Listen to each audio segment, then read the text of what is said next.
우리가 인생을 살 때에 늘 좋은 일만 있으면 얼마나 좋겠습니까? 많은 언제나 우리가 예기치 않은 그런 놀라운 일들, 또한 겁나는 일들, 때로는 고통과 근심과 염려되는 일들이 수도 없이 닥쳐올 때가 많습니다. 여러분, 그렇기 때문에 세상의 종교에서 그런 말을 하죠. 인생은 고해다, 고난의 바다다, 그런 말을 합니다. 동의합니다. 그러나 인생이 아무리 고난의 바다라 할지라도 우리 혼자 외롭게 쓸쓸히 살아가는 것이 아니라 그 고난의 현장 가운데에 언제나 우리 주님은 찾아오시고 우리 하나님 언제나 함께하여 주시고 우리를 이길 힘과 능력을 더하여 주시는 줄로 믿습니다. 오늘도 우리 하나님께서 믿음의 권속들, 특별히 오늘 다윗이 시편의 34편을 기록하면서 그가 하나님 앞에 기도합니다. 간구합니다. 하나님께서는 다윗의 공고함을, 어려움을 아시고 찾아오셔서 위로하여 주실 뿐만 아니라 그에게 복을 주시며 은혜 베푸심을 우리가 바라보게 됩니다. 오늘도 하나님께서 저와 여러분의 인생 가운데에 다윗과 같은 고난의 현장에 어려움의 삶의 가운데 있을지라도 그 고난 중에서도 하나님께 기도하며 간구하는 자들마다 우리 하나님이 만나주시고 은혜 주시고 언제나 복 주시는 은혜가 있기를 주의 이름으로 축원합니다. 그렇다면 다윗은 어떻게 합니까? 첫 번째로 여호와께 간구하라라는 것입니다. 내가 여호와께 간구하며, 지금 다윗은 고난을 당할 때에 먼저 하나님 앞에 나와 그가 엎드려 기도하더라는 것이죠. 본문 4절이 말씀합니다. 우리 4절 같이 읽어볼까요? 시작. 내가 여호와께 간구하며 내게 응답하시고 내 모든 두려움에서 나를 건지셨도다. 아멘. 지금 다윗이 이 시편 34편을 쓰면서 어쩔 때 썼느냐, 언제 썼느냐, 어떤 상황에서 썼느냐, 우리 표지에를 보면은 잘 알 수가 있어요. 우리 34편 표지에요 맨 위에 파란 글씨로 저는 성경이 되어 있는데 여러분 성경에도 표시가 되어 있나요? 다윗이 이렇게 되어 있습니다. 같이 읽어볼까요? 시작. 다윗이 아비멜렉 앞에서 미친 채 하다가 쫓겨나서 지은 시. 지금 다윗의 인생 가운데에서 정말로 어마어마한 고난의 현장에 있음을 봅니다. 지금 이 내용은 사실 사무엘상 21장에 지금 다윗이 처한 내용을 이제 성경을 다윗이 시로 고백하고 있는 거지요. 우리가 잘 알듯이 다윗은 어린 소년이었었습니다. 그러나 그때에 이 적대국인 블레셋의 장수인 골리앗을 비롯하여서 수많은 군인들이 이스라엘을 쳐들어온 것입니다. 그때에 사울왕을 비롯해서 모든 군사들이 다 벌벌벌 떨고 있습니다. 왜요? 적군인 블레셋의 그 장수인 골리앗은 그가 들고 있는 배틀채와 같은 이 창이 어마어마히 큽니다. 한 사람이 들을 수가 없어요. 그럼 몇 사람이 그 골리앗 장수의 그 무기를 들고 오더라는 것이요. 골리앗은 키가 어떻게 됐어요? 당시에 엄청난 장수요, 엄청난 거인이었습니다. 혹시 아는 3m가 넘는 키다 말하는데 우리가 3m를 넘은 사람을 본 적이 없어요. 우리 교회에서 우리 재우 형제가 제일 큰데, 재우 형제 잠깐 일어서 볼까? 이재우? 아유, 재우의 2배는 될 겁니다. 재우. 우리 재우가 거의 2m에서 조그만 1cm 부족하죠. 네. 수도 없이 커가요, 아주. 아까도 화장실에서 봤는데 제가 움찔했습니다. 떡대만한 키여서. 네. 골리앗이 어마무시하게 키가 크고요, 그가 가진 무기가 부하들이 한두 사람이 들 수가 없다니까요. 방패는요 엄청나게 커서 아무리 화살을 쏴도 골리앗은 꼼짝도 하지 않죠. 그래서 사울왕은 심지어 그렇게 말합니다. 저 골리앗을 이기는 자에게, 죄송합니다, 누구를 가리킨 것 같아서, 저 골리앗을 이기는 자에게 내가 내 나의 절반도 주겠다, 내 딸을 주겠다, 사위로 삼겠다, 이러한 호언장담을 합니다. 그런데도 불구하고 어느 누구도 나서질 못하죠. 그런데 마침 그때 하나님께서는 어떤 일을 일으켰어요? 바로 다윗은 어린 소년이었기 때문에 전쟁에 나갈 나이가 아니에요. 우리나라 지금도 이제 만 19세가 넘어야 징집 소집이 되어지고 이제 신체 검사를 통해서 이제 모병제잖아요. 그래서 이제 나가게 군대를 가게 됩니다. 그런데 지금 다윗은 군대 갈 나이가 아니에요. 어린 소년입니다. 그러니 형들이 전쟁터에 나간 것이 궁금하기도 하고, 아버지 이새가 이제 이 다윗에게 형들에게 줄 음식, 도시락을 보냅니다. 그리고 잘 보이려고 사령관에 갖다 줄 치즈 덩어리도 챙겨줍니다. 이래서 이제 다윗은 이제 아버지의 심부름을 들고 이제 형들이 있는 전쟁터로 나아가지요. 근데 그 상황이 바로 골리앗이 엄청나게 약을 올리는 상황이에요. 야, 너희들이 하나님을 믿는다면서 여기서 나에게 상대할 자가 아무도 없느냐? 너희들이 안 믿는 하나님은 잠자고 계시냐? 이러면서 조롱하는 것입니다. 그럴 때에 이제 병사들이 싸우려고는커녕 그들이 쩔쩔매고 있다는 것이죠. 그 소리를 다윗이 듣습니다. 어린 소년이에요. 물불을 가리지 않아요. 왜요? 다윗은 그가 믿는 하나님이 반드시 자기와 함께 하셨거니와 곰의 손바닥 앞에서, 사자의 손바닥 앞에서 자기를 지켜주셨던 살아계신 하나님임을 다윗은 믿기 때문입니다. 그래서 저 골리앗은 한낱 짐승에 불과해요. 골리앗은 아무것도 아닌 거예요. 하나님을 믿으니 겁날 게 없는 거지요. 그래서 다윗이 전쟁에 나아가 그가 가진 물맷돌로 당연하게 이겨버리는 것입니다. 골리앗이 한 방에 쓰러져 버립니다. 왜요? 다윗이 돌돌매를 잘했습니까? 아니죠. 하나님이 함께 하시니 다윗의 어떠한 능력으로도 이기게 하시는 하나님의 역사하심인 것입니다. 할렐루야. 여러분, 이와 같이 하나님은 사람의 외모를 보지 않아요. 사람의 가진 능력을 보지 않아요. 사람의 그런 힘을 보지 않아요. 믿음을 보신다는 거죠. 다윗의 믿음, 하나님이 함께 하시면 어떤 일도 불가능할 일이 없다, 어떤 일로 가능하다, 믿음으로 나아가게 되더라는 것입니다. 다윗이란 믿음을 통해서 하나님께서는 스스로를 높여주시고 하나님의 영광을 나타내시더라는 것입니다. 그런데 이제 흉흉한 소문이 나지요. 사울은 천천히요, 다윗은 만만이라. 이제 많은 사람들의 이 인기와 관심이 사울 왕에서 다윗에게로 옮겨지더라는 것이요.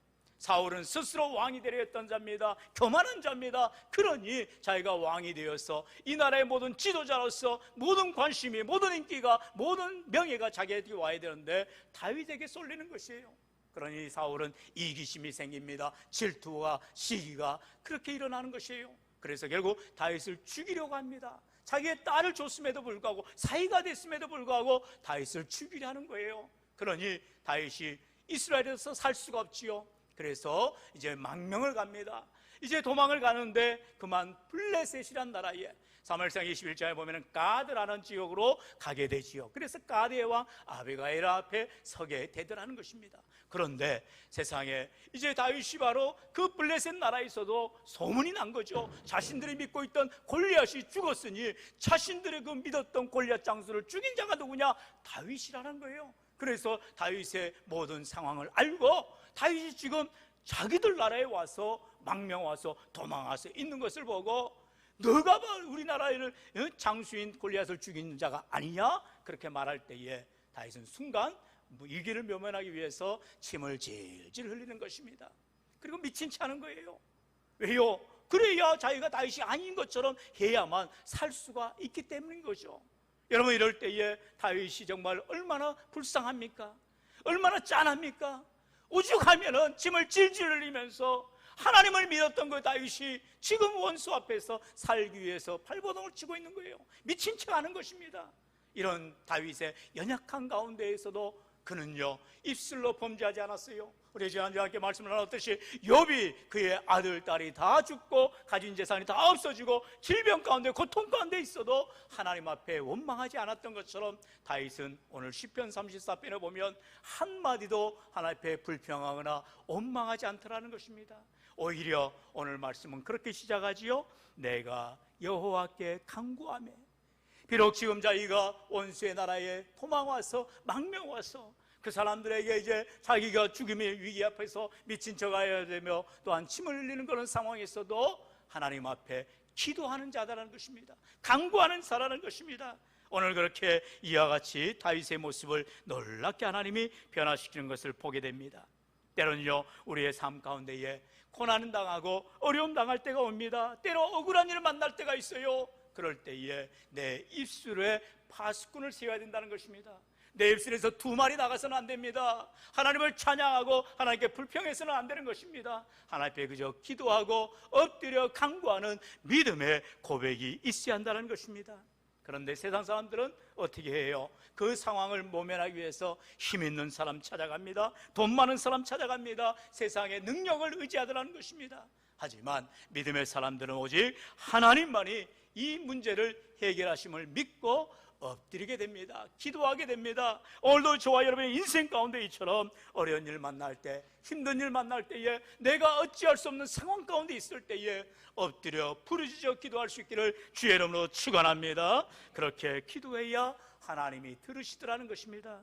바로 하나님은 우리에게 그 응답하여 주시는데 본문의 65절에 그렇게 말하지요. 여호와의 눈은 의인을 향하시고 그의 귀는 그들의 부르짖음에 기울이시는도다. 하나님은요, 고난의 현장에서 지금 이스라엘에서 인기 있고 능력 있는 다윗이 되어야 됐는데 그가 원수의 나라 블레셋에 가서 침을 질질 흘리면서 그가 미친 척해야만 그런 안타까운 상황을 하나님이 보고 있다는 것입니다. 그리고 하나님께서 그의 신음소리를 들으시더라는 것입니다. 우리 하나님께서 오늘 우리 인생 가운데에 내가 당하는 고난 가운데에 어려운 가운데에 우리 하나님이 나를 모른 채 하시는 것이 아닙니다. 귀를 닫아버리시는 하나님이 아니에요. 눈을 감아버리시는 하나님이 아니에요. 여전히 믿음의 권속들의 신음소리를 들으시고 눈물을 보시는 하나님이시라는 것입니다. 그래서 17절 19절에 말하지요. 의인이 부르짖음에 여호와께서 들으시고 그들의 모든 환난에서 건지셨도다. 여호와는 마음이 상한 자를 가까이 하시고 충심으로 통회하는 자를 구원하시는도다. 우리 19절 같이 읽어볼까요? 의인은 고난이 많으나 여호와께서 그의 모든 고난에서 건지시는도다. 아멘. 그렇습니다. 우리 하나님은 우리가 기도할 때에 그 기도를 들으실 뿐만 아니라 우리가 당하는 고난에서 건져내 주시는, 살아 역사해 주시는 하나님인 줄로 믿습니다. 바로 두 번째로 여호와께서 들으시더라는 것입니다. 하나님은 우리의 기도를 들으시는 하나님이세요. 우리의 신음소리를 들으시는 하나님이세요. 우리의 어려운 마에서 우리의 기도를 들어주시는 하나님이시라 말씀하고 있지요. 우리 본문 6절은 말씀합니다. 우리 6절 같이 읽겠습니다. 시작. 이 공고한 자가 부르짖음에 여호와께서 들으시고 그의 모든 환난에서 구원하셨도다. 아멘. 공고한 자가 부르짖음에 우리가 먼저 하나님 앞에 나와 엎드려야 한다는 것입니다. 우리가 고난당할 때에, 어려움 당할 때에, 문제 만났을 때에 하나님 앞에 기도하는 것입니다. 기도할 때에 우리 하나님이 그 기도를 들어주시더라는 것입니다. 공고한 자가 부르짖음에 다윗이 기도하며 하나님이 들으시고 모든 고난에서, 모든 환난에서 우리를 구원하신다 말씀하고 있어요. 우리 계속해서 7절 말씀 볼까요? 7절에 보니까 여호와의 천사가 주를 경외하는 자를 둘러 진치고 그들을 건지시는도다 말씀하고 있어요. 왜 우리 인생 가운데에 고난이 옵니까? 그 고난을 통하여서 하나님의 살아계심을, 하나님의 일하심을 보여주시기 위함인 것입니다. 왜 이스라엘에게 골리앗 장수가 쫓아왔어요? 왜 그들을 포위합니까? 왜 그들을 조롱합니까? 왜 그들이 싸울 힘이 없습니까? 그 가운데 믿음의 사람 다윗을 하나님이 세우시기 위함이었습니다. 그리고 하나님의 일하심을, 하나님이 승리케 하심을 보여주기 위함이었다는 것입니다. 오늘도 저와 여러분의 인생 가운데에, 또한 직장 생활 가운데, 사업장 가운데서, 신앙생활 가운데에 왜 고난이 옵니까? 우리는 알 수가 없어요. 우리가 어찌할 수가 있겠어요? 그러나 하나님의 깊으신 경륜과 섭리 속에서 우리가 이 고난의 삶의 중앙에서 믿음으로 기도하면, 우리가 고통 가운데 주님 앞에 신음하며 눈물을 흘릴지라도 우리 하나님은 그 기도를 들으시고 우리의 모든 문제를 해결해 주시는 능력의 하나님이심을 반드시 보여주시는 줄로 믿습니다. 사랑하는 성도 여러분, 그렇기 때문에 내가 기도해야 된다는 것입니다. 누가 기도해야 된다고요? 바로 내가 기도해야 되는 것입니다. 물론 기도를 부탁할 수 있어요. 기도 많이 한 사람에게, 또한 주의 종에게 기도를 부탁하는 건 당연한 것입니다. 왜요? 합심하여 기도할 때에, 서로 기도할 때에 의인의 간구는 역사하는 힘이 많음이라고 야고보서 5장에 말씀하고 있기 때문입니다. 그러나 내가 먼저 엎드려야 된다는 것입니다. 내 문제를 내가 가지고 기도해야 된다는 것입니다. 남이 날 위해 기도할 수 없어요. 내 문제는 내가 기도해야 되는 것입니다. 그래서 내가 기도할 때에 내 가정이 화목하게 되어지는 것입니다. 내가 기도할 때에 내 자녀들이 복을 받게 되는 것입니다. 내가 기도할 때에 내 사업이 안정되어지는 것입니다. 내가 기도할 때에 내 아픈 몸이 낫게 되어지는 것입니다. 내가 기도할 때에 내 문제가 해결되어지는 줄로 믿습니다. 할렐루야. 아무도 아멘을 안 해주셔가지고 제가 깜짝 놀랐습니다. 다시 한번 할 때 아멘을 잘 따라해 주시면 좋겠어요. 내가 기도할 때 가정이 화목하게 됩니다. 내가 기도할 때 내 자녀들이 잘 됩니다. 내가 기도할 때 내 사업이 해결됩니다. 내가 기도할 때 하나님이 응답해 주십니다. 할렐루야. 제가 이렇게 목에 핏대를 세워야 아멘을 하시는 사랑하는 성도 여러분, 감사합니다. 오전에 마침 우리 주일학교 예배가 또 총회 공과의 순서에 따라서 말씀을 나누는데 마침 또 열왕기하 19장의 히스기야의 기도의 내용이었어요. 참 하나님께서는 저로 하여금 설교를 이리 피하지도 저리 피하지도 못하게 몰아가시는 하나님이세요. 여러분들은 아이고 목사님 지난주에 시편 33편 했으니까 이번 주에 34편 하나보다 다음 주에 35편 하겠지. 다음 주에 와보세요. 절대로 시편 35편 안 합니다. 네. 어떻게 또 하나님께서 우리 찬양 대 찬양, 제가 선곡했던 찬양인데 또 잘 하시고, 또 우리 말씀에 이렇게 히스기야의 기도가 우리 주일학교 어린아이들, 우리 주일학교는요 지금 전도사님이 안 계셔가지고 제가 지금 우리 5살짜리죠 우리 유진이부터 지금 13살짜리 우리 성현이까지 큰애까지 다 키워가고 있는데 마침 오늘 우리 백남철 집사님의 손주 손녀가 와가지고 얼마나 힘이 됐든지 은정이도 오고 민음이도 와서 큰 힘이 되었어요. 그래서 예배를 잘 드리는데 웃으면 좋노. 네, 그냥 예배합시다. 자, 그래서 오늘 우리가 전원을 뽑아버리세요. 네. 불러면 안 되니까. 쟤도 이제 생을 다 한 겁니다. 네, 생을 다 한 거예요. 네. 마지막에 나 여기 살아있어 하고 한번 훅가시를 하고 하네요. 네. 다음 주도 치워버리면 좋겠어요. 네. 말씀에 집중합시다. 자, 히스기야가 지금 북이스라엘이 멸망을 당한 걸 보고 이제 남유다에도 그 강대국 아수르가 쳐들어온다는 것입니다. 사네비림이라는 그 왕이 이제 북이스라엘을 멸망시키고 남유다까지도 잡아먹으려고 오더라는 것입니다.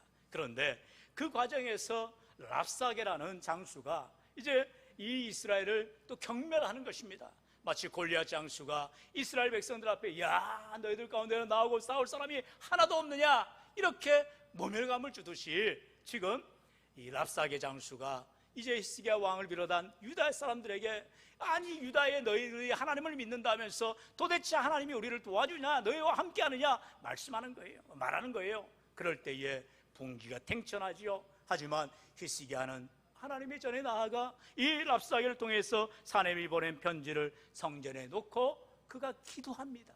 하나님께 엎드리는 것입니다. 하나님, 지금 이 상황을 아시잖아요. 하나님의 이름을 모욕합니다. 하나님의 백성들을 경멸합니다. 하나님의 사람들을 이렇게 조롱합니다. 하나님 보세요. 저는 우리가 어찌할 수가 없습니다. 간절히 눈물로 히스기야가 기도하더라는 것입니다. 그 기도를 하나님이 들으시고 이사야 선지자를 통하여서 약속하십니다. 그래, 내가 네 눈물을 보았다. 내가 네 신음소리를 들었다. 내가 너와 함께하니 너는 가만히 있어라. 그러면서 그 밤에 세상에 여러분 전쟁사에서 이런 일이 없어요. 18만 5천 명입니다. 18만 5천 명에 되는 이 아수르의 군대가 그날 밤에 다 송장이 되었다는 것입니다. 할렐루야! 사랑하는 성도 여러분, 오늘도 저 여러분 인생 가운데에 내 호주머니에 내 통장에 돈이 얼마 있느냐 그것 가지고 살아가는 인생들이 아니에요. 내가 어디 학교를 나왔느냐, 내가 지금 어떤 직장을 다니느냐 그것 가지고 월급 받으며 샐러리 생활하는 사람이 아니에요. 우리는 하나님 나라의 백성들인 것입니다. 하나님께서 비록 우리가 이 땅 가운데 살아갈 때에 내가 돈도 없을 수가 있고요, 건강을 잃을 수가 있고요, 내 하는 일들이 잘 안 될 수도 있어요. 그러나 그러할지라도 하나님 의지합니다. 주님 바라봅니다. 그러면 우리 하나님은 하나님의 백성들을 구별하여 주셔서 아수르의 군대 18만 5천 명을 그날 밤에 송장으로 만들어버리듯이 내 모든 문제를 일시에 해결해 주시고 내 어려움을 건져내 주시는 능력의 하나님이 되신 줄로 믿습니다. 우리 다시 한번 4절 말씀 같이 읽어볼까요? 시작. 내가 여호와께 간구하며 내게 응답하시고 내 모든 두려움에서 나를 건지셨도다. 아멘. 하나님은 내 기도를 들으시고 내 문제에서 나를 건져내 주시고 나를 살려주시고 나를 인도하여 주시고 나와 함께 해주시는 능력의 하나님이심을 믿으시기를 주의 이름으로 축원합니다. 이제 마지막으로 이러한 믿음의 삶, 하나님께 기도하고 하나님이 들으시는 믿음의 삶은 어떻게 해야 되느냐? 바로 여호와께 경외하라는 것입니다. 하나님을 경외하는 삶이 되라라는 것입니다. 8절 말씀이지요. 우리 8절 다 같이 읽어볼까? 시작. 너희는 여호와의 선하심을 맛보아 알지어다. 그에게 피하는 자는 복이 있도다. 아멘. 하나님에게 피하는 자가 복이 있다라는 것입니다. 여러분, 전쟁 나더라도 지금 러시아가 우크라이나를 침공할 지금 일촉즉발의 상황입니다. 그런데 제가 어느 방송을 듣다 극동방에서 우크라이나에 있는 선교사님을 통해서 복음을 소식을 들었어요. 우크라이나의 지금 서부 지역은 안전하다고 합니다. 그러나 동부와 남부, 북부 이쪽 러시아의 접경 지역은 그야말로 쑥대밭이 될 수가 있다는 것, 한 방에 끝난다는 것입니다. 다 점령된다는 것입니다. 그런데 지금 우크라이나는 사실 기독교 국가가 아닙니다. 러시아 정교가 옛날에 러시아 같이 소련의 구소련 아닙니까? 그런데 우크라이나에 복음을 들고 나아간 선교사님들 통해서 이제 복음이 들어간 지역이 있어요. 바로 서부 지역입니다. 그리고 그 서부 지역에 살고 있는 우크라이나 사람들이 그렇게 고백을 하더라는 거예요. 지금 동부, 남부, 북부에 살고 있는 사람들이 전쟁 나서 집 잃고 어려움 당할 때에 우리한테 와라. 우리 집을 열어주겠다. 우리 교회를 열어주겠다. 우리가 너희를 먹여주겠다. 우리가 너희를 살려내겠다. 이렇게 말하더라는 것입니다. 하나님의 백성들은 전쟁이 나도 집을 열어주고 교회를 열어주고 어려움 당한 자를 맞이해서 그들과 믿음의 형제를 의식을 동행을 하더라는 것입니다. 사랑하는 성도 여러분, 오늘 우리 인생 가운데에 고난당한 자가 있습니까? 외면할 것이 아니라 그들의 눈물을 우리가 닦아주고요, 그들의 신음을 우리가 들어주고요, 그들을 위하여 기도할 때에 하나님께서는 반드시 합력하여 선을 이루실 줄로 믿습니다. 하나님께 피하라는 것입니다. 지금 다윗은 하나님께 피하는 삶이에요. 하나님을 의지하는 삶이에요. 하나님을 경외하는 삶이에요. 그래서 마지막 본문 9절은 그렇게 말하지요. 우리 9절 말씀 같이 읽어봅니다. 시작. 너희 성도들아 여호와를 경외하라. 아멘. 그를 경외하는 자, 하나님을 경외하는 자에게는 부족함이 없다는 것이죠. 우리가 잘 알듯이 다윗은요, 인생의 결론으로서 그의 인생을 이렇게 고백하지요. 시편의 23편 1절, 여호와는 나의 목자시니 내게 부족함이 없으리로다. 할렐루야. 사랑하는 성도 여러분, 우리가 인생을 살아갈 때에 지금 잘 될 때 하나님이 나의 목자이십니다. 우리가 자랑하는 것이 아니에요. 오히려 어려움 당할 때에, 고난 당할 때에, 참으로 낮아졌을 때에, 어느 누구도 날 도와주지 않을 때에, 좌절과 절망과 근심과 염려와 아픔 때문에 신음할 때에, 눈물 흘릴 때에 다윗처럼 여호와는 나의 목자시니 내게 부족함이 없으리로다. 하나님을 경외하는 인생, 하나님을 피하는 인생, 하나님 앞에 나아가는 인생이 이러한 부족함이 없는 삶이 되게 해 주실 줄로 믿습니다. 정말로 다윗이 부족함이 없었을까요? 아니에요. 다윗은 거처할 곳도 없어요. 늘 도망을 다녀야 했습니다. 그러나 그 다윗의 인생 가운데 하나님은 한순간도 떠난 적이 없으세요. 버린 적이 없으세요. 홀로 외롭게 밤을 지새울지라도 늘 하나님은 곁에 계시고 다윗을 위로하여 주시고 축 처진 어깨를 일으켜 세워주시고 다윗과 함께하여 주셨다는 것입니다. 왜요? 목자는 양을 떠난 적이 없어요. 목자는 양의 신음소리를 듣습니다. 그리고 24시간 보호해 주는 것입니다. 하나님을 나의 목자로 삼을 때에, 하나님을 나의 목자로 의지할 때에 하나님은 내 인생 가운데 부족함이 없도록 채워주시는 은혜가 있게 되는 줄로 믿습니다. 이제 말씀을 정리합니다. 정말 우리가 고난당할 때에 하나님 앞에 기도해야 됩니다. 그러면 하나님이 들으십니다. 하나님이 응답하십니다. 우리를 건져내 주십니다. 어떻게 해요? 하나님께 피하는 자에게, 하나님을 경외하는 자에게 하나님께서 우리를 부족함이 없도록 넘치는 복을 주실 줄로 믿습니다. 제가 시편 84편 11절 읽겠습니다. 여호와 하나님은 해요 방패이시라. 여호와께서 은혜와 영화를 주시며 정직하게 행하는 자에게 좋은 것을 아끼지 아니하실 것임이니이다. 우리 12절 같이요, 시작. 만군의 여호와여, 주께 의지하는 자는 복이 있나이다. 아멘. 오직 주님을 의지하시는 자에게 하나님은 복이 있다라 말씀하십니다. 오늘도 세상 향하여 나아가는 인생이 아닌 하나님께 나와 엎드려 기도할 때에, 하나님을 붙들 때에, 하나님을 신뢰할 때에, 하나님 앞에 간구할 때에 우리 하나님을 건져주시고 내게 복의 복을 주시는 놀라운 은혜가 있으시기를 주의 이름으로 간절히 축원합니다.